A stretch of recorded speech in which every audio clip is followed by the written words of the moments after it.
Olá, boa noite. Hoje é segunda-feira, dia 13 de maio. O Link Espírito Santo está começando. Veja agora o que é destaque no nosso programa de hoje. 9 meses interditado e as obras no terminal de Itaparica devem começar somente no segundo semestre. Governo do Estado lança mutirão para realizar cirurgias eletivas. Tribunal de Contas do Estado encontra irregularidades no cumprimento do Plano Nacional de Educação. E ainda, na entrevista de estúdio, vamos falar sobre a importância de se discutir o trânsito nos dias de hoje. E tem as notícias de outras regiões do estado nesta segunda-feira. É agora no Link Espírito Santo.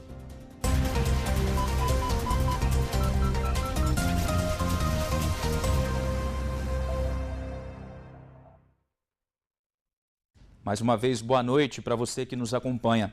O governo do estado lançou hoje um mutirão para realizar mais de 10 mil cirurgias eletivas. A primeira fase do projeto deve atender a mais de 3 mil pacientes. A dona Ana Maria está feliz da vida. Ela sentia muitas dores nas pernas por causa das varizes. Agora, conseguiu uma vaga para cirurgia no mutirão. Eu achei que vocês esqueceram de mim. Não, dona Ana, é porque tinha muita gente na frente da senhora. Aí nós a lembramos da senhora, nós ligamos hoje. A senhora vem, eu falei, vou, que Deus quiser. Que Deus quiser. Feliz, então. Estou feliz, muito feliz. Eu sinto muita dor nas pernas. Esse médico pretende ajudar muita gente, como a dona Ana Maria. A expectativa é de que durante o mutirão ele faça 20 cirurgias a mais por dia. Vai ser bem mais acelerado, né? Porque precisamos cumprir essa contratualização do Estado, mas sempre mantendo a qualidade. A previsão é de aumentar em torno de 20 cirurgias por semana, além das eletivas que normalmente são marcadas. Segundo o secretário estadual de saúde, mais de 3 mil pacientes serão atendidos na primeira fase do mutirão. Na segunda, o número passa para 8 mil. É uma demanda conhecida, uma demanda reprimida, né? São pacientes que já estão no nosso sistema estadual de regulação e, ao mesmo tempo que a gente faz um mutirão para poder dar conta dessa demanda, a gente está reorganizando o sistema para que os novos pacientes que possam vir a ser diagnosticados tenham acesso em tempo oportuno à sua cirurgia. O mutirão vai ser realizado em 5 hospitais aqui no estado. Na Grande Vitória, além do Hospital Evangélico de Vila Velha, as cirurgias vão ser realizadas na Santa Casa de Misericórdia de Vitória e no Hospital Universitário Cassiano Antônio de Moraes. Já no interior, as cirurgias vão ser feitas no Hospital São José de Colatina e no Hospital Nossa Senhora da Penha, em Santa Leopoldina. Nós temos hospitais que são referências em cada especialidade dessa. Então foram contratadas 5 entidades que têm capacidade de ofertar, algumas também no interior, como Colatina, Santa Leopoldina, para facilitar a vida de quem precisa dessas cirurgias. A promessa é diminuir as filas e mudar o modelo de gestão da saúde no estado. Nós vamos dar passos grandes em direção a um atendimento muito melhor e um atendimento mais rápido, porque esse é o grande desafio da saúde pública brasileira e, no caso nosso aqui também. Nós temos ainda uma necessidade de aperfeiçoar o atendimento lá na base da sociedade, o atendimento primário, aquele primeiro atendimento, e o atendimento secundário. Não são cirurgias de urgência, mas são cirurgias necessárias, por isso são chamadas eletivas, e nós teremos capacidade, então, com esse credenciamento de entidades públicas, filantrópicas e também de instituições privadas, de ofertar mais perto dessa pessoa esse serviço. Isso vai dar qualidade no atendimento. Agora nós vamos à nossa redação com o Rodrigo Schroeder, que tem mais notícias dessa segunda-feira para a gente. Boa noite, Rodrigo. Boa noite, Vitor. Boa noite a todos. Foi enterrado neste domingo o corpo do diretor de um time de futebol amador morto no último sábado em Vila Velha. Marcos André Marques, de 26 anos, foi atingido por um tiro na coxa e 2 nas costas. De acordo com a Polícia Militar, 2 homens que estavam em uma motocicleta passaram atirando em direção ao campo de futebol localizado no bairro Divino Espírito Santo. No local acontecia uma partida entre clubes amadores da Grande Vitória. Marcos e outro jogador foram atingidos pelos disparos. Os 2 entraram em um carro e seguiram juntos a caminho do hospital. Mas os atiradores iniciaram uma perseguição e seguiram atirando em direção ao veículo. Com os disparos, Marcos perdeu o controle do veículo e acabou colidindo com outros carros que estavam estacionados em frente ao hospital. Marcos não resistiu aos ferimentos e morreu antes mesmo de ser socorrido. A outra vítima recebeu atendimento médico e continua internada. Até o momento, ninguém foi detido. E ainda em Vila Velha, na madrugada deste domingo, a polícia apreendeu armas e drogas durante uma operação integrada das equipes de fiscalização da Prefeitura de Vila Velha, da Polícia Militar e da Guarda Municipal, para impedir festas clandestinas. Uma pessoa foi presa. Ao todo, foram apreendidos 2 pistolas, além de réplicas. Também foram encontradas 23 buchas de maconha e 27 pinos de cocaína. Agora a gente fala de oportunidades. Começaram nesta segunda-feira as inscrições do processo seletivo para os cursos de inglês e espanhol nos Centros Estaduais de Idiomas da Secretaria de Estado de Educação.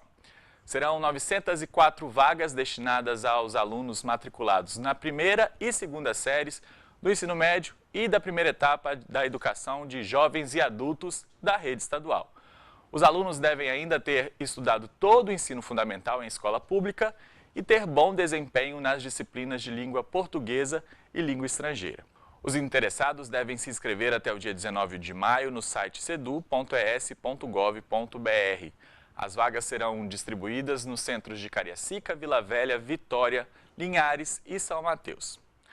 O capixaba Paulo André de Oliveira venceu a final do Mundial de Atletismo 4 por 100 metros neste domingo, em Yokohama, no Japão. A equipe formada por Rodrigo Nascimento, Jorge Vides, Derek Souza e o Paulo André superou adversários fortíssimos como os Estados Unidos e Grã-Bretanha. Os 4 terminaram a prova em 38,05 segundos, a melhor marca do mundo este ano. E para encerrar, tomou posse hoje o novo superintendente regional da Polícia Rodoviária Federal aqui no estado. Amarílio Luiz Boni, de 41 anos, recebeu o cargo do ex-superintendente substituto Rodrigo Espíndola Bonfim, que representou o ex-superintendente regional Willis Lira. O governador Renato Casagrande também participou da cerimônia. Vitor, pessoal de casa, essas foram as notícias de hoje do Direto da Redação. Eu volto com você. Muito obrigado pelas informações, Rodrigo. Gente, 9 meses. Esse é o tempo que o terminal de Itaparica está sem funcionar. A reforma no local só deve começar no segundo semestre. Enquanto isso, a interdição tem provocado transtornos à população. Quem passa pela Rodovia do Sol pensa até que o terminal de Itaparica está abandonado. A estrutura está ao relento, sofrendo com as ações do tempo. Algumas pessoas até estão trabalhando por aqui. Mas do lado de fora, o mato já tomou conta. Interditado há 9 meses, o terminal de Itaparica anda fazendo muita falta. Agora com esse problema ficou tumultuado, né? Os ônibus muito cheios, a dificuldade intensa para se pegar ônibus, às vezes a demora. E o terminal de Itaparica para a gente era realmente uma coisa maravilhosa. O seu Eli mora em Cariacica e precisa ir para Vila Velha todo dia. Hoje, em vez de ônibus, ele prefere usar a bicicleta. O pessoal sofre, né? Sempre de bicicleta, porque não tem...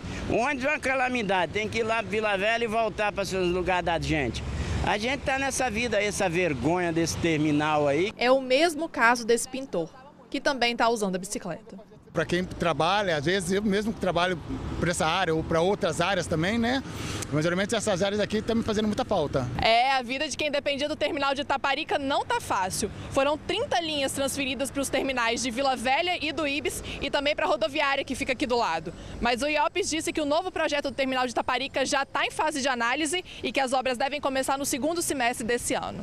Se quem usa o transporte coletivo está reclamando, quem usa carro próprio também tem encontrado transtornos.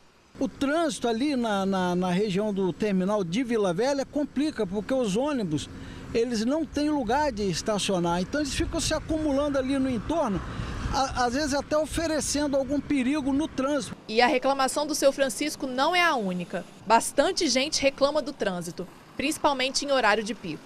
O horário de pico fica bastante cheio, de noite e de manhã cedo, lá pelas 6, 6h30, tem bastante gente. Para quem usa e mora perto do terminal, como o seu Dorival, que a gente mostrou no início, o que resta é esperar que as obras comecem.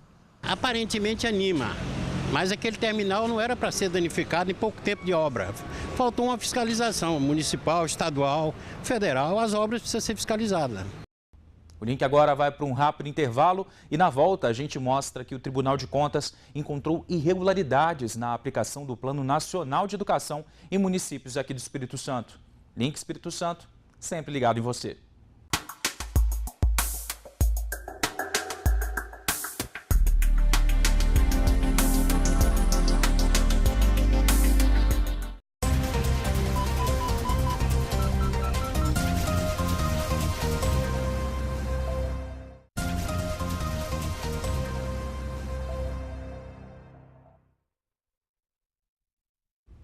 Link de volta. O Tribunal de Contas do Estado encontrou irregularidades na aplicação do Plano Nacional de Educação. No estado, 21 municípios não cumpriram, pelo menos, com uma das metas estabelecidas no plano. Os 78 municípios capixabas responderam a um questionário eletrônico sobre o Plano Nacional de Educação. A partir desses dados, o Tribunal de Contas realizou a auditoria de 21 municípios, onde foram encontradas irregularidades em 2 metas do PNE. Dentre as fragilidades encontradas pela equipe de fiscalização, a gente pode destacar essa falta de acompanhamento, essa falta de monitoramento, não existência de busca ativa, que é uma ferramenta que os municípios devem desenvolver para buscar crianças que possam estar fora da escola, crianças de 4 a 5 anos que não estejam na escola. O relatório do Tribunal de Contas revelou que nem sempre o Plano Nacional de Educação está adequado à realidade do município, o que indica que faltou planejamento no uso dos recursos. Essas irregularidades, elas acarretam em prejuízos à educação como um todo e elas surgem principalmente, o que a gente detectou, da falta realmente de planejamento, da falta de percepção de que esse plano deve ser uma ferramenta efetiva para a política educacional. Mesmo com o não cumprimento dos prazos, que era até 2016, as prefeituras não vão ser penalizadas, mas o TCE promete continuar acompanhando o caso. O tribunal expediu diversas recomendações para esses municípios e são recomendações no sentido de fortalecer esses planos. O objetivo é que os municípios acompanhem efetivamente esses planos, que o controle interno, que é uma ferramenta muito importante, né, de apoio ao executivo e apoio ao controle externo, possa também estar acompanhando, estar efetuando esse monitoramento desses planos. E o tribunal vai continuar fiscalizando, o objetivo do tribunal é continuar fiscalizando o Plano Municipal de Educação, assim como o Plano Estadual, outras metas, inclusive essas metas podem ser fiscalizadas para outros municípios, que não foram no momento. Para o secretário-geral da Transparência Capixaba, há um motivo principal para o não cumprimento das metas. Na base está a certeza da impunidade, né? Esses gestores têm certeza que, descumprindo a meta, eles não vão ter problema nenhum, porque contam com a benevolência de outras esferas do poder. Né? Um exemplo é o Tribunal de Contas, que fez o relatório, né, promoveu esse relatório, mas não tem o poder de punir esse gestor nesse momento. Para ele, mais importante do que cumprir as metas é cumpri-las com qualidade. É preciso, é fundamental que o gestor público tenha a responsabilidade de colocar técnicos nas secretarias e investir com qualidade no ensino básico, infantil, fundamental, para que tenham bons professores, para que a matéria chegue aos alunos com qualidade, para que os alunos sejam abraçados realmente pela escola, né? A expectativa é de que esse relatório conscientize o poder público. A expectativa é que a população se revolte contra isso, né? Cobre dos seus gestores, cobre dos seus representantes, vá à Câmara Municipal, faça os seus vereadores funcionarem a seu favor, vá à Assembleia Legislativa, faça os deputados funcionarem a seu favor, para que cobrem dos gestores públicos gestão, eficiência, competência, planejamento e organização. O Brasil se enquadra no perfil de vários países em desenvolvimento que nas últimas décadas vivenciaram aí um aumento dos índices de motorização, mas estrutura, seja nas vias, fiscalização e educação não evoluíram no mesmo ritmo. Os números também assustam. São quase 40 mil acidentes, com 14 mil vítimas e 1.000 mortes nas rodovias federais, estaduais e municipais por ano. Para falar sobre esse número, também outros problemas ligados ao trânsito, eu recebo aqui no estúdio o representante da Organização Pan-Americana de Saúde e também especialista em segurança viária, Vitor Pavarini. Vitor, muito obrigado pela presença. Bom, eu queria te perguntar, Vitor, já de início, com esses números aqui que a gente tem, 40 mil, né, acidentes, esses números, eles estão ligados diretamente a essa questão do ritmo de motorização, porque cresce bastante o número de pessoas que estão motorizadas, de carros, de veículos nas vias, mas essa questão da estrutura, educação e fiscalização não está ao mesmo passo, né? Exatamente. Eu não alguma coisa em relação aos números, e você deu um dado sobre as nossas rodovias aqui, né? Vamos lembrar que no Brasil a gente tem também cerca de 40 mil mortos, por volta disso, mais ou menos, pelos dados oficiais do Ministério da Saúde, né? E lembrar que o número de feridos, quem sobrevive a isso, é muito maior. Daí esse impacto grande que a gente tem no setor de saúde. E exatamente como você colocou, essa situação que viveu o Brasil, principalmente a partir dos anos 80 do século passado, foi um aumento exponencial do índice de motorização nos países em desenvolvimento, os quais a gente se enquadra, né? Sem um equivalente nível de infraestrutura, tanto a infraestrutura física viária, quanto fiscalização, comunicação e educação no mesmo nível. Entendi. Mesmo, você falou dessa questão, já desde a década de 80, outros países já estão se adaptando a isso, né? Certo? Como é que eles estão fazendo isso? Há, obviamente, diferenças a depender do nível de renda dos países e diferenças regionais. Uma das formas que a gente tem de se adaptar a isso é não se esquecer da importância do investimento, além de infraestrutura viária, educação, engenharia e fiscalização, no entendimento da questão do trânsito dentro de um contexto mais amplo da mobilidade de maneira geral, seja das políticas de transporte. Muito isso desse aumento da motorização tem uma relação muito clara com o desmonte que a gente teve do setor de transporte público, né? Com esse incentivo que a gente teve ao transporte individual motorizado, né? E, obviamente, as consequências que isso traz, principalmente em países em desenvolvimento. Entendi. No caso, então, o transporte público é uma alternativa para tentar diminuir esses números de acidentes, já que a gente não tem uma relação tão direta de crescimento de motorização e de estrutura, seria o ideal, transporte público de melhor qualidade. Sem dúvida. Uma das medidas que a gente tem, obviamente, eu repito, há que se fazer investimentos na questão da engenharia, na infraestrutura, principalmente para os segmentos mais vulneráveis da população, ciclistas, motociclistas e pedestres principalmente, né? A fiscalização, rigor na fiscalização, na educação, na legislação de maneira geral. Mas, sem dúvida, a gente ter um olhar mais macro para o tema da segurança viária, uma migração modal que a gente tenha para esses meios menos perigosos, o transporte coletivo é um deles, comprovadamente, é algo que ajuda, com certeza, na redução das consequências na mortalidade no trânsito que a gente tem no país. Você trabalha muito com os números e dados globais, né? Existe um case de sucesso que é na Colômbia, não é isso? Em Medellín?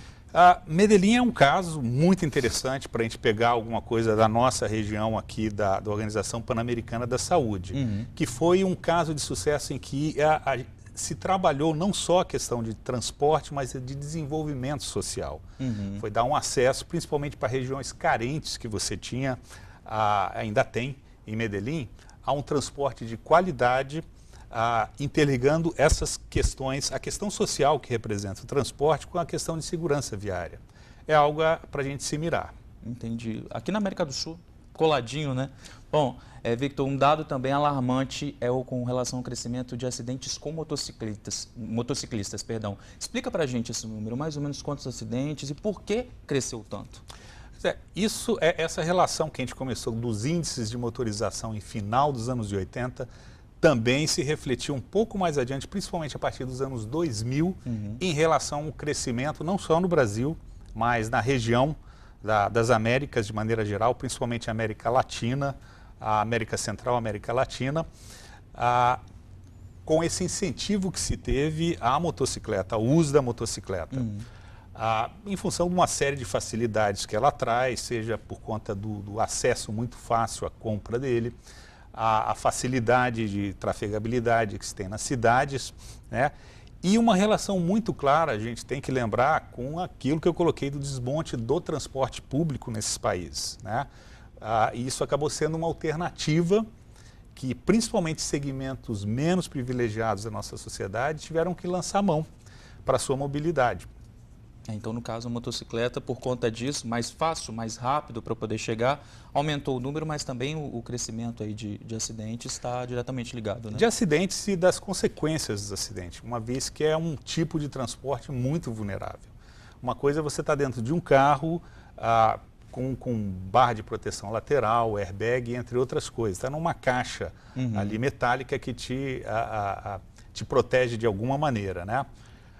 No caso da motocicleta, é um transporte considerado os mais vulneráveis, junto com o pedestre ciclista, até porque compartilha as vias com outros veículos. Então lá, né, como você mesmo falou, dentro dessa caixa metálica, e o motociclista está muito mais vulnerável. Bem né? mais Só vulnerável. O capacete, às vezes, né? O capacete ele vai ajudar a reduzir o dano, mas nem sempre só o capacete vai resolver isso.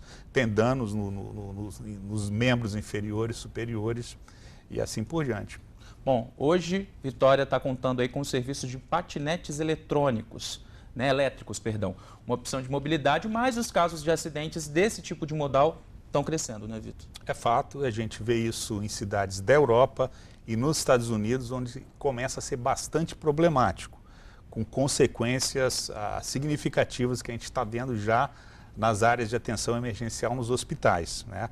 Isso não vai demorar, acredito que não deva demorar para começar a ser um problema grave aqui no Brasil.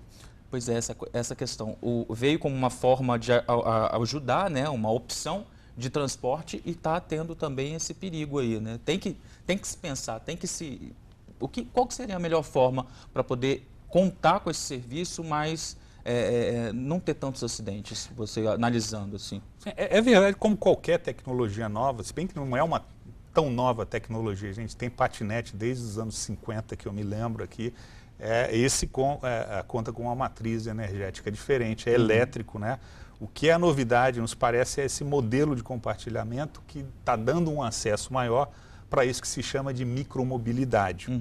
Bem, como qualquer novidade, ela vai levar um tempo para se adaptar e há que ter uma regulamentação que, ao que sei, algumas cidades brasileiras, a exemplo do que está acontecendo no exterior, já estão começando a regulamentar e tendo uma atenção para um veículo que pode ser rápido demais para andar nas calçadas e é vulnerável demais para estar compartilhando a via com outros veículos. Se eles passam a usar ciclovias, se a gente vai ter ciclovia que atenda esse tipo de percurso é outra história, mas que traz à tona uma questão importante de como é que tem que ser essa distribuição do espaço para os diferentes modos de transporte. Bom, vamos falar então de uma questão que você entende muito bem, que é a questão da saúde. Esses acidentes todos que a gente vê por aí acontecendo, isso impacta diretamente na saúde do país, não é isso? Demais. Quando a gente fala no número de mortes que tem no país, no Brasil cerca de 40 mil por ano, e em termos globais é cerca de 1,35 milhão de pessoas que morrem, lembra que isso é o que morre, é a ponta de um iceberg muito mais grave, em que tem quem se lesou de uma maneira mais ou menos grave e quem vai ficar permanentemente incapacitado. Isso tem um impacto muito grande, tanto nas emergências, nos serviços de saúde, de emergência, de radiologia, de fisioterapia e tudo mais, quanto naqueles que vão ficar permanentemente incapacitados, que vai ter um impacto também social muito grande. Se você imaginar um provedor de família que deixa de ser um provedor e passa a ser um custo, porque é um impacto, alguém que fica com uma para ou tetraplegia ou outras limitações, isso impacta a saúde e impacta socialmente. O custo que a gente acaba tendo no país, que aqui no Brasil acho que o IPEA estimou em cerca de 60 bilhões por ano. 60 bilhões por ano? Por ano que se gasta aqui. Todos os gastos envolvendo a saúde, não só a saúde, mas outros relacionados, até um atraso que isso causa numa via quando tem um acidente, né? Custos jurídicos, danos materiais, entre outras coisas. É um custo muito alto que a sociedade paga por algo que é previsível e evitável. Com certeza. Bom, Vitor, eu queria que você falasse para a gente amanhã. O Vitor vai estar no 2º seminário de segurança de trânsito aqui na capital. E eu queria que você falasse um pouquinho. A gente está no Maio Amarelo, tem esse seminário. Qual a importância de se discutir, de se debater o trânsito nos dias de hoje? Como se colocou já em 2004, quando a OMS começou a se envolver de uma forma mais aprofundada com a temática de segurança viária, foi colocado, principalmente pelos idealizadores da Visão Zero, que cada país vai ter um número de mortos no trânsito que estiver disposto a aceitar. E é uma questão para a gente refletir aqui. Quantas mortes a gente está disposto a aceitar no país? A gente quer ainda continuar vivendo com cerca de 40 mil mortos por ano, para uma coisa que é previsível, que é evitável. A gente sabe quando vai acontecer, com quem vai acontecer, em que lugares, que dias da semana que ela acontece. Ou seja, a gente tem informação suficiente para poder atacar esse problema.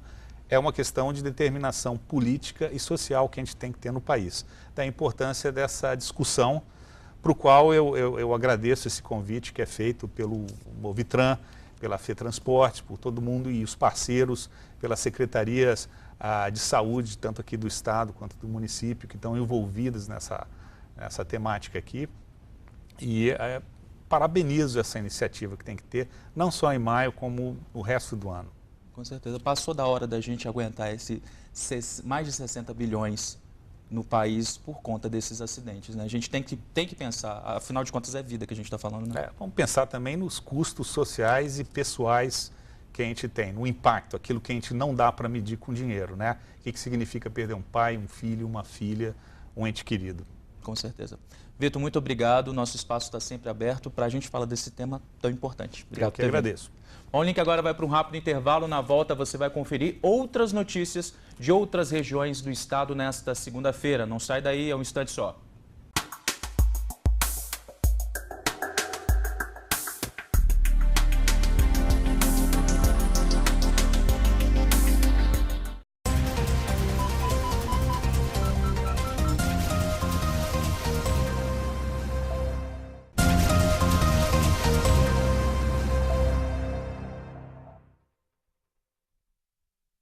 Estamos de volta com o link. Agora você confere as notícias de outras regiões do estado nesta segunda-feira.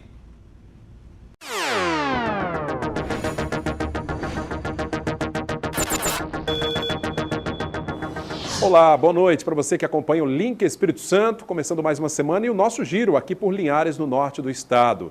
Em pleno domingo, Dia das Mães, uma pessoa foi morta a tiros em Patrimônio do Guache, no interior aqui do município. Acompanhe esse e outros destaques no nosso Giro de Notícias.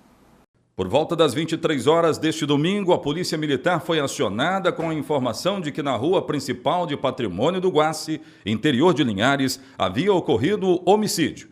Uma viatura foi até o local e constatou o fato. Lá, os militares tiveram a informação de que a vítima, identificada como Joanito Pinto Leite, de 26 anos, estava na sua residência dormindo quando o criminoso bateu na porta, lhe chamou pelo nome. Ele abriu a porta, foi atendê-lo, momento em que iniciou-se uma discussão. O indivíduo, que tem cerca de 19 anos, sacou uma arma e fez 4 disparos contra a vítima, que morreu na hora. Um dos suspeitos de chefiar o tráfico de drogas em Linhares foi preso neste final de semana quando estava em sua residência, que fica na rua João Bonicenha, bairro São José. Ele foi identificado como João Carlos Soares Ribarola, conhecido como Rondônia. Rondônia foi preso na operação denominada Guaporé. A operação é do Ministério Público em conjunto com as polícias militar e civil. João Carlos Ribarola estava sendo investigado há vários meses. Um dos meios de investigação foi por interceptação telefônica e ficou comprovado que ele comprava vários tipos de drogas toda semana e que as mesmas eram comercializadas entre pessoas de médio e alto poder aquisitivo. Contra José Carlos já havia um mandado de prisão que foi cumprido na última sexta-feira. Ele é suspeito de cometer outros crimes relacionados ao tráfico de drogas. A pena para o crime de associação para o tráfico de drogas é de cerca de 3 a 10 anos de prisão. De tráfico de drogas, de acordo com a lei, de 5 a 15 anos de prisão. Um motociclista que trabalhava na entrega de lanches, identificado como Wildarley de Souza Mapa, de 20 anos, veio a óbito na noite do último sábado, quando trafegava na lateral da BR-101, próximo ao trevo que dá acesso ao bairro Shell.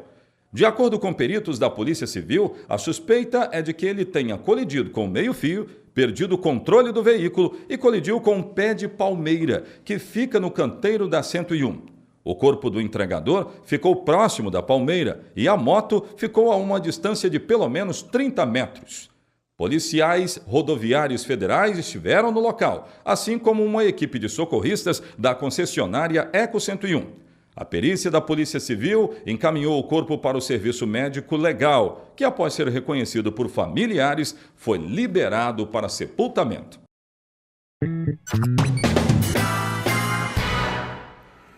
E conosco nos estúdios do Grupo Sim Linhares hoje eu recebo mais uma vez o secretário de Desenvolvimento Econômico do município de Linhares, Luiz Fernando Lorenzoni. Tudo bem, secretário? Tudo bom, Cláudio. Secretário, a gente vive um momento econômico muito importante aqui em Linhares, né? Chegada de novas empresas, uma delas é a Randon, que já está com a sua primeira fase praticamente pronta, né? Isso. Linhares se organizou, né? Nós temos um estudo aprofundado sobre os segmentos que a gente queria atrair para o município. Não foi um trabalho de voluntarismo. Nós estudamos alguns segmentos importantes, estudamos a gestão da cadeia de suprimentos desses segmentos, as relações de mercado dele, vimos se eles seriam competitivos aqui no nosso ambiente, né? Organizamos o ambiente para receber alguns investimentos dentro desses segmentos que nós escolhemos. Um dos segmentos foi os segmentos de caminhões, ônibus, implementos rodoviários, linhas brancas, né? E conquistamos, né, esse investimento da Randon aqui para o município de Linhares. No passado conquistamos o da Marco Polo e o da Agrália, e agora o da Randon. A Randon é uma das maiores empresas de implementos, né, referência, né, na América Latina. Da América Latina. É a que tem a maior participação de mercado nacional. É um grupo importante. Tem outras empresas dentro do grupo, fabricação de suspensão, pastilha de freios, lonas de freio para a indústria automotiva de caminhões. Então, foi a grande conquista do município de Linhares. Ela começa suas operações agora, final de maio, início de junho, importando pelo Estado do Espírito Santo, dinamizando as atividades portuárias e de logística, de armazenagem, e vai também distribuir peças e implementos pelo município de Linhares, a partir do município para o país todo. A segunda fase é a fabricação da linha leve deles, né, que são caminhões de um eixo, Sider, basculantes e caminhões de um eixo, de um modo geral, para cargas, né, principalmente para cargas fracionadas. E a gente está muito contente com a conquista desse investimento, colabora com o fortalecimento da dinâmica econômica do município de Linhares, colabora com a diversificação econômica da região, e aí a gente vai dependendo cada vez mais das commodities, né, na nossa economia. O que eu tenho dito por aí, né, é com commodities, né, mas não só com a commodities. Vamos diversificar. Não pode ficar dependente, né? Tem que diversificar.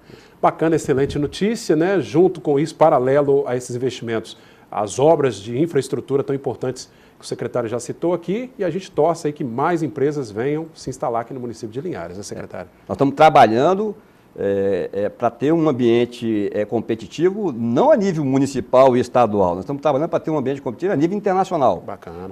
A gente tem o aeroporto de Vitória, 120 km, tem um aeroporto de Linhares em expansão, modernização, que vai ser aeroporto nacional a partir do ano que vem. Né, as nossas rodovias estão sendo duplicadas, com certo atraso, mas estão sendo duplicadas, e a gente tem a possibilidade de ter aí o porto da Imetame com calado superior a 14 metros, ou o porto no norte, na região do Ocidente, com calado também superior a 14 metros. E essa questão da atividade portuária é extremamente também importante, porque fecha o nosso complexo, e isso aí eu digo com certeza. E com esse complexo, né, nós temos uma matriz energética bem definida, com matriz logística bem definida, a gente vai ter condições de competir a nível internacional com alguns países importantes a nível mundial. Que bacana, desenvolvimento sustentável. Eu agradeço ao secretário Luiz Fernando Lorenzoni, secretário de Desenvolvimento Econômico aqui de Linhares. Obrigado, secretário. Obrigado, Cláudio. Bom, de Linhares seguimos agora para São Gabriel da Palha, no noroeste do Espírito Santo.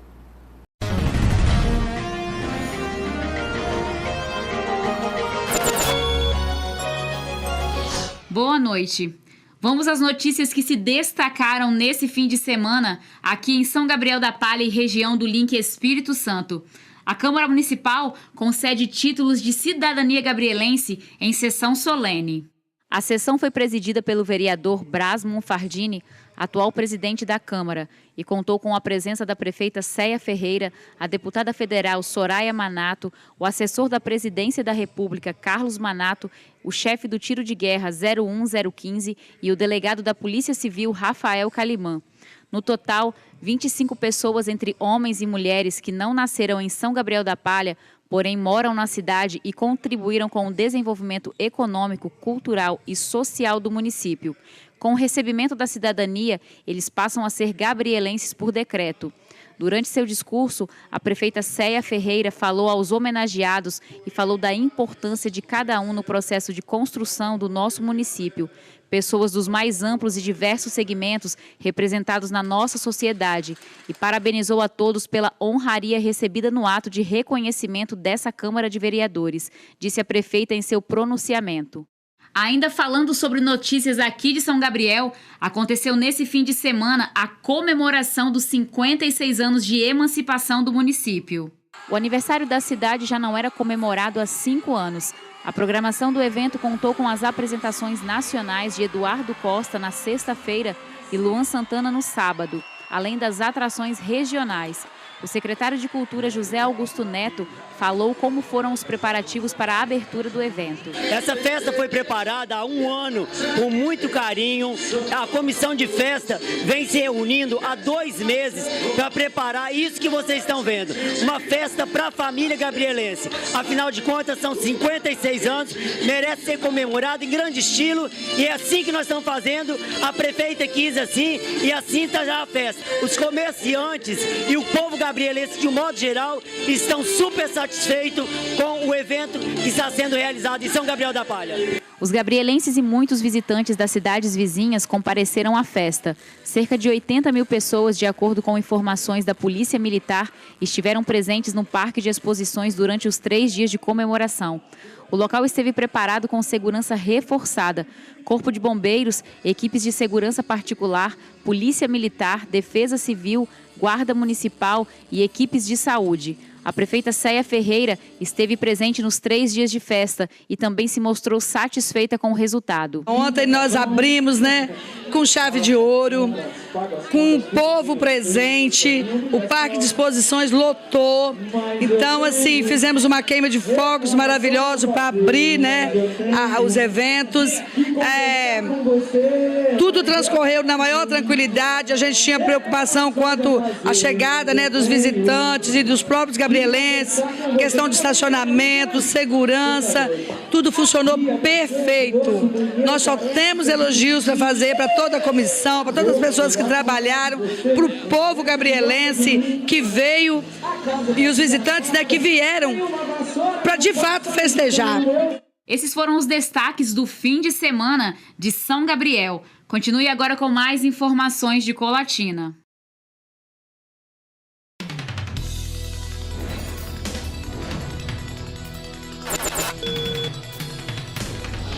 Produtos gourmet vêm ganhando cada vez mais espaço no mercado nos últimos anos. E de olho nessa tendência e nos lucros que ela pode trazer, uma empresa aqui de Colatina está apostando em produtos diferenciados. Uma linha especial de carnes e cortes nobres.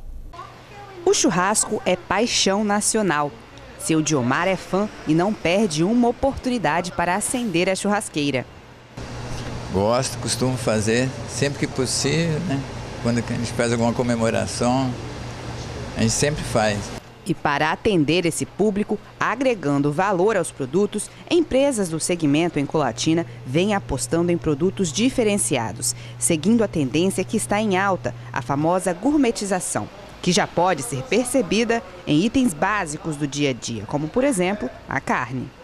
Uma pesquisa realizada pela Unicamp em 2017 apontou que a crise econômica não afetou a tendência gourmet, que atinge a indústria de alimentos. Uma prática adotada pelas empresas para agregar valor aos produtos por meio da diferenciação. A carne especial hoje, ela tem passado pelo mesmo que outros segmentos já passaram, aconteceu com a cervejas artesanais, com o vinho. Hoje isso tem acontecido com a carne também. Os consumidores, cada dia que passa, têm buscado consumir até menos, mas consumir melhor. E por isso, essa empresa aqui em Colatina vem investindo há 2 anos em uma linha de cortes nobres e especiais. E para chegar ao produto final, o processo começa lá na seleção do gado. Então nós temos hoje uma seleção de gado diferenciada, com controle racial, controle nutricional e o sexo do animal, sendo macho, sendo fêmea, se os animais são castrados ou não. Tudo isso traz uma diferenciação no produto final, que é a carne. O corte nobre, ele não está correlacionado só, como a gente imaginava há muitos anos atrás, com o tipo de corte. Um exemplo, a picanha, o filé mignon. Não. Hoje nós sabemos que é possível você ter uma carne de excelente qualidade, uma carne boa para preparos gourmet, para um churrasco diferenciado, tanto do dianteiro como da costela ou do traseiro.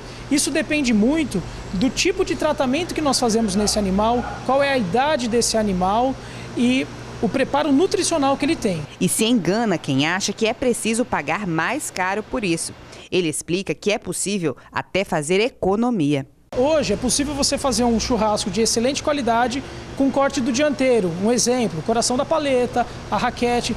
São cortes que têm o preço menor quando comparado com uma picanha, um filé mignon, e não perdem nada na questão de maciez e sabor. Ou seja, você tem uma relação custo-benefício muito melhor e você pode fazer um churrasco tão nobre quanto se você fosse fazer com algum outro corte mais conhecido. O Tiago reúne a família e faz churrasco pelo menos 2 vezes por mês. E na hora de escolher a carne, dá preferência para cortes especiais, pela qualidade e pelo preço. Cortes nobres é o que a gente mais procura hoje, né? Pela qualidade também. E o preço também não está tão alto, não está um preço bem bacana. Apesar de ser o corte nobre, ele não é tão caro, né? E ele é bem mais macio, mais saboroso, né? Então a gente está preferindo hoje, levar esses cortes de novilha, que são os cortes mais nobres, né? Que vai dar uma estabilidade muito boa no seu churrasco, dá uma qualidade melhor e o sabor também muito bom. Vamos falar agora de futebol. Estão definidos os semifinalistas do Campeonato Capixaba da Série B. São Mateus, Vila Velhense, Colatina e Linhares. E o Colar entrou em campo no último sábado, já classificado, jogando em casa, fez uma boa partida e venceu o Pinheiros. Vamos aos gols. A partida aconteceu no estádio Justiniano de Melo e Silva, em Colatina, e o Pinheiro saiu na frente. Falta cobrada na área e William, de cabeça, abre o placar. Pinheiros 1-0. Pênalti para a equipe do Colatina ainda no primeiro tempo. Henrique bateu e empatou. Goleiro no canto, bola no outro. No início do segundo tempo, Jorge Luiz faz um golaço, uma pancada quase do meio-campo. E o Colatina correu atrás, bola cruzada do setor esquerdo para a cabeçada de Vinícius. Tudo igual de novo, 2-2. Falta na meia-lua e o zagueiro Hernani bateu com estilo, fazendo um belo gol. Final da partida, Colatina 3, Pinheiros 2. Com o resultado, Colatina confirma a participação na semifinal do Campeonato Capixaba da Série B. Bom, essas são as informações de hoje aqui de Colatina. Voltamos agora à Vitória.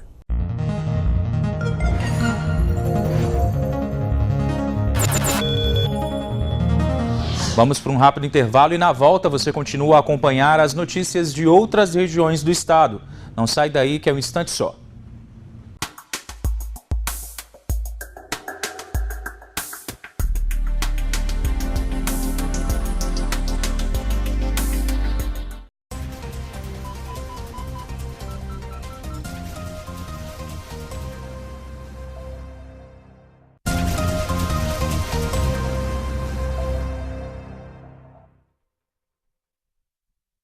Estamos de volta com o link e a gente continua o nosso giro pelo estado com outras informações desta segunda-feira.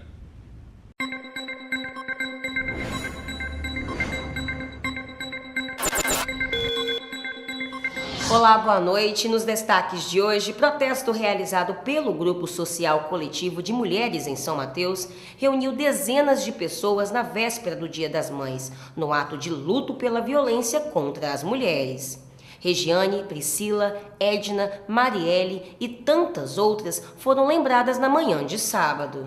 O ato iniciou por volta das 9 horas da manhã e durou cerca de 1h30.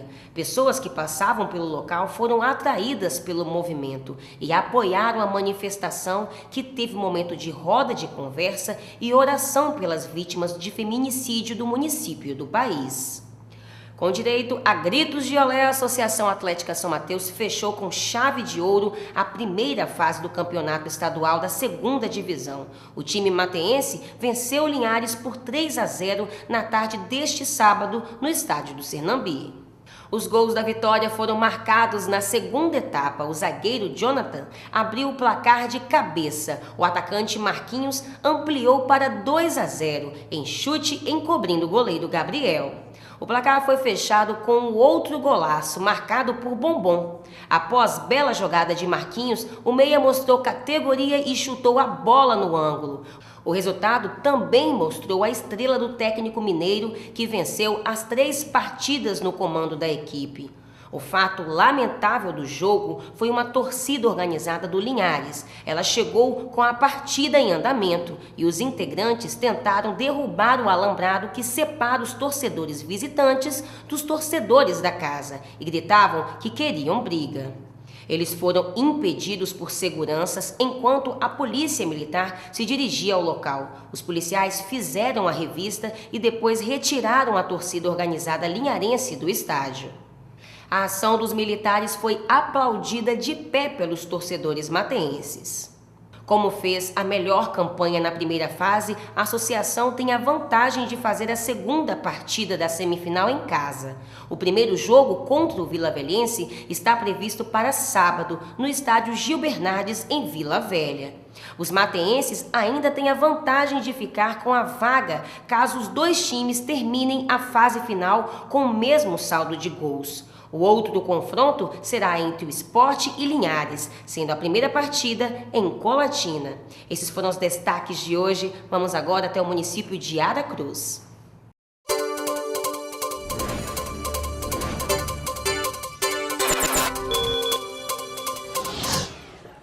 O velho problema da falta de vagas no centro de Aracruz deve estar com os dias contados. Está em estudo a implantação do sistema de estacionamento rotativo no centro da cidade. De acordo com o secretário de Transporte e Serviços Urbanos, Paulo Neres, a iniciativa é para melhorar o fluxo de veículos na região. Aracruz terá um dos modelos mais modernos do estado do Espírito Santo, que é por aplicativo. O aplicativo ele dá várias condições de qualidade para o usuário do nosso comércio. Ou seja, através do aplicativo, você consegue enxergar à distância qual o estacionamento que está vago mais próximo do local que você deseja ir. Também é possível, através do aplicativo, quando está vencendo o tempo que você contratou para ficar estacionado, é possível você renovar esse tempo através do seu celular. Representantes da Câmara de Dirigentes Lojistas do município solicitaram estudos de possíveis impactos antes da implantação. Nós estamos levantando e discutindo qual é o melhor modelo que se encaixaria com a necessidade atual de Aracruz. Pela pesquisa que foram feitas pelos grupos, nós temos um índice muito grande de lojistas que querem que o rotativo funcione. Tem uma minoria que tem feito vários questionamentos. Nós fizemos uma reunião, essa reunião ela foi boa, mas não foi tão satisfatória, porque a própria prefeitura não tinha muitas informações até o momento. Então, nós estamos preparando todo esse questionário de informações para poder fazer uma outra reunião com os lojistas e, em parte disso, nós estamos levantando outros assuntos que envolvem não só o rotativo, como algumas vagas de estacionamentos e também a questão da mobilidade como um todo. Quando a gente fala de desenvolvimento e planejamento, a gente está falando da mobilidade do município. Tem um projeto já também feito da mobilidade e ele contempla outras coisas, aumento de calçada, ciclovia. Então, primeiramente, nós vamos discutir um assunto que é prioritário, que é o estacionamento. E, no segundo momento, a implantação desse projeto de mobilidade. O estacionamento rotativo deve ser implantado nas principais ruas do centro em aproximadamente 3 meses. O Centro Comercial de Aracruz conta com 750 vagas. Mesmo assim, não atende à demanda do município. Para muitos clientes, o problema se agrava porque lojistas e funcionários usam vagas que deveriam ser de clientes. Sou totalmente a favor, uma vez que os comerciantes daqui da rua, a maioria deles estacionam no centro, na frente do seu comércio e fica o dia todo. O cliente quer chegar para fazer a compra e não tem lugar para estacionar e acaba indo para os grandes centros, e quem perde é o município. Não, sou contra, muito contra. Porque, poxa, vamos botar, o pessoal que vem de João Neiva, Biraçu, vem aqui na cidade aqui fazer compra, alguma coisa assim, eles estacionam na frente, terminou de comprar, vai embora, entendeu? Aí, com relação Aí o pessoal que fica direto na frente, no estacionamento aqui na frente das lojas, é o quê? A pessoa é dono de loja, é a pessoa que trabalha na loja, que fica ali. Aí fica ali com o congestionamento aí de carro aí por causa disso. Para esse cliente, o rotativo tem tudo para ajudar a região. A gente vem comprar alguma coisa aqui no centro, a gente procura, fica rodando, achando algum lugar para poder estacionar. Às vezes a gente tem que estacionar longe e vir andando para cá.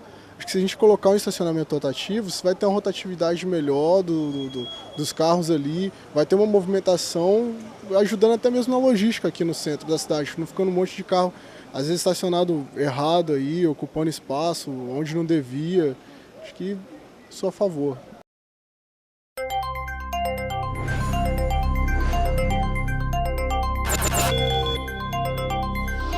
Olá, boa noite. A gente continua com o nosso giro de notícias e nós vamos falar de festa. É porque o Parque de Exposições Carlos Caiado Barbosa, no bairro Aeroporto, aqui em Cachoeiro, ficou lotado no final de semana em mais um evento da rádio Transamérica Hits. Dessa vez, o show foi com o cantor Ferrugem e o link foi conferir. Noite do Samba. O Parque de Exposições Carlos Caiado Barbosa ficou pequeno para tanta gente e tanta energia. A festa começou com Arte Samba, que fez o público dançar com grandes sucessos. É muito bom sentir a energia desse povo aí e abrindo um show nacional, né, Ferrugem, que a gente se espelha nele. Então é muito importante pra gente estar fazendo esse show aí. O Arte Samba abriu um espaço para a participação das meninas do Lilo, que trouxeram uma mistura de ritmos. É uma honra pra gente poder estar fazendo parte da abertura desse show nacional incrível. O Ferrugem é um artista sensacional e a Rádio Transamérica também é uma rádio que apoia e que é massa demais. Um alô especial para toda a galera da Transamérica que vem apoiando a todos os artistas, o terror da concorrência. Valeu, Transamérica, o show tá demais! Depois foi a vez do Cozinha Capixaba. E nos ingredientes da receita dessa cozinha, alegria e muito samba e pagode. Lá embaixo, tava mesmo difícil ficar parado.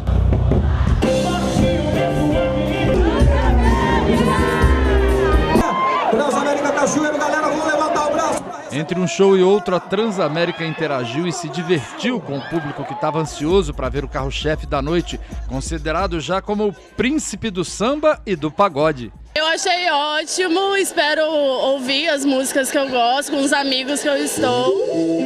E eu espero ouvir a minha música favorita, que é a Atrasadinha dele. Opa, arrisca cantar um trechinho pra gente. Não! Quem que não ama o Ferrugem? O cara tá fazendo o maior sucesso nacional, internacional também. E tá aqui em Cachoeiro, pensa. Então foi assim, 10. Representando da Transamérica. Só olhar ali que dá pra ver, né? A quantidade de gente que tem ali, o público, né? Mais uma vez comprovando o sucesso da Rádio Transamérica, mais um grande evento, trazendo para Cachoeiro de Itapemirim um grande show, Ferrugem, e a gente mais uma vez aí no top dos grandes shows. Ferrugem chegou, cumprimentou os fãs que aguardavam para ter oportunidade de estar mais perto do ídolo. Muito fã, sou apaixonada, de carteirinha, aquelas loucas, fenômeno, tava merecido, mais que merecido, tava na hora, né? Acho que o Capixaba merece um pagodinho de respeito. Obrigada, Transamérica! O cantor nos recebeu, falou da emoção de estar na cidade pela segunda vez e da parceria com a Rádio Transamérica. Cara, o samba é minha vida desde que eu me entendo por gente. Sou completamente apaixonado pelo samba, povo muito caloroso, a cidade muito maravilhosa. Por isso também a responsabilidade aumenta da gente fazer um ótimo espetáculo do jeito que esse povo merece. Galera da Record News Espírito Santo, galera da Transamérica, obrigado pela recepção que vocês tiveram comigo quando eu fui na rádio, foi maravilhoso. Espero estar de volta em breve, com você também. Valeu, meu irmão, obrigado pelo carinho, Deus abençoe, tamo junto. Transamérica, sua rádio, onde você estiver, pra receber ele, vamos levantar com energia produtiva.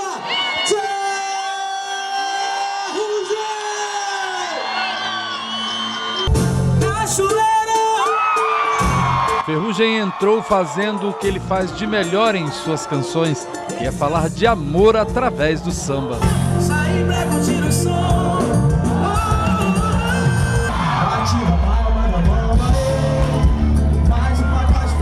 Tô apaixonada com esse showzaço, Ferrugem, maravilhoso. Show maravilhoso, pessoal, tudo lindo, tudo show de bola, tá 10. Sem a Rádio Transamérica a gente não consegue realizar os eventos com sucesso em Cachoeiro de Itapemirim.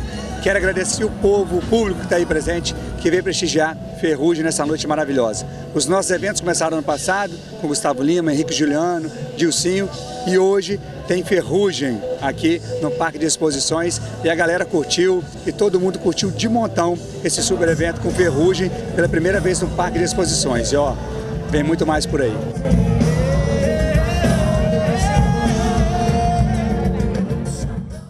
Realmente um belo show, parabéns aí para todos os organizadores da Rádio Transamérica. E de Cachoeiro de Itapemirim, voltamos à Vitória.